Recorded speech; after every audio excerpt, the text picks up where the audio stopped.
વહાલા હરિભક્તો, આજના સ્વામીશ્રીના દર્શન. અમારી આ જીગર સ્ટુડિયો ચેનલને લાઈક, શેર અને સબસ્ક્રાઈબ કરવાનું ભૂલતા નહીં. જય સ્વામિનારાયણ.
મેથમાં 50 માંથી 45 હતા, પછી 35 થયા અને અત્યારે 28 થયા. તમને ખબર છે? અહીંયા બેઠેલા તમને મા બાપને હું પૂછું કે તમારા સંતાનોના મેથ અને સાયન્સ અને ઇંગ્લિશના માર્ક્સ છેલ્લા 3 પરીક્ષાના બોલો. છાતી ઉપર હાથ મૂકીને મને જવાબ આપો કે કેટલા જણા બોલી શકશો? Rays your hands. 10 હાથ ઊંચા નથી. હવે હું બોલું તમને કે ધિક્કાર છે, તમને સ્વીકારશો? પણ હું બોલી તો ગયો. તમને તમારા સંતાનોના મેથ, સાયન્સ અને ઇંગ્લિશના છેલ્લી 3 પરીક્ષાના નામ મોઢે નથી અને આઈપીએલ ના પ્લેયર્સના રેકોર્ડ્સ મોઢે છે. What are you doing? તમે સવારના પોરમાં ન્યૂઝપેપર ખોલો છો તો બપોરે જમી કરીને શાંતિથી તડકે ગેલેરીમાં બેસીને તમે તમારું ન્યૂઝપેપર ખોલો છો અને સીધું પેજ 3 ખોલે. બોલીવુડમાં શું થયું? તારા ઘરમાં શું થાય છે તું પેલા ચેક કર. આપણે ત્યાં સંસ્કૃતના શ્લોકોમાં પણ એ જ ભાવના પડઘાય છે કે સર્વેત્ર સુખિનઃ સંતુ સર્વે સંતુ નિરામયાઃ સર્વે ભદ્રાણી પશ્યંતુ મા કશ્ચિત દુઃખ ભાગ ભવેત.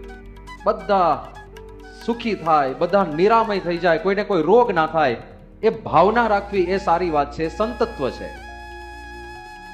પણ પ્રેક્ટિકલી દુનિયામાં પ્રશ્નો તો રહેવાના જ છે, વિરોધીઓ તો રહેવાના જ છે. અને એવી ઈચ્છા આપણે રાખીએ કે મારો કોઈ વિરોધ ના કરે. દુનિયામાં કચરો ભરેલા માણસો છે જ. એવું કહે છે ને, જ્યાં ગામ હોય ત્યાં ઉકરડો હોય જ. તો ગામનો એક ભાગ જ છે ઉકરડો. ઉકરડો રહેવાનો જ. એ ખરાબમાં ખરાબ વસ્તુના વખાણ કરી શકે, એ સારામાં સારા આયોજનની નિંદા અને ટીકાઈ કરી શકે. મધ્ય ગુજરાતમાં આવો ને તો ત્યાં તમાકુના ખેતર છે. ખબર છે? ખેડામાં અને આણંદમાં તમાકુ એકમાત્ર પૃથ્વી પરનો કેશ ક્રોપ છે કે જેના ખેતરને વાડ હોતી નથી. તમે જોજો, રોડ ઉપર પછી બાજુમાં ફૂટપાથ હોય, ફૂટપાથ પરથી સીધું જ ખેતર શરૂ થઈ જાય. ખેતરને તમે વાડ ના રાખો એટલે શું થાય? ઢોર ખાઈ જાય ને. તમાકુના ખેતરને વાડ હોય નહીં. કેમ? બોલો કારણ બોલો. બોલ્યા કે ભાઈ ઢોર ખાતા નથી. એમ નહીં, ગધેડું પણ ખાતું નથી. અત્યારે તો આપણને પશુઓની ભાષા ખબર પડતી નથી. ભવિષ્યમાં સાયન્સ એ પણ શોધશે કે જેમ મનુષ્યની ભાષા જેટલી સમૃદ્ધ છે ને એટલી પશુ પંખીની છે. એ વખતે જયારે એનાલિસિસ થશે ને ત્યારે ખબર પડશે કે એક ગધેડો તમાકુના ખેતરમાં બિચારો ભૂખ્યો થયો, લીલું જોયું દૂરથી એટલે મોઢું નાખવા ગયો, પણ બીજા ગધેડાને ખબર હતી કે તમાકુ છે ને ત્યાં આ માથું ના નંખાય, ખવાય નહીં. એટલે એક ગધેડો બીજા ગધેડાને કહેશે, જેમ આપણે માણસ હોય ને કોક બે રીતે વર્તો હોય તો આમ સહજ ભાવે અથવા મિત્ર ભાવે કે આમ ગધેડા જેવો છે, એમ તમાકુના ખેતરમાં કોઈ ગધેડો માથું નાખતો હશે ને ત્યારે બીજો ગધેડો કહે છે માણસ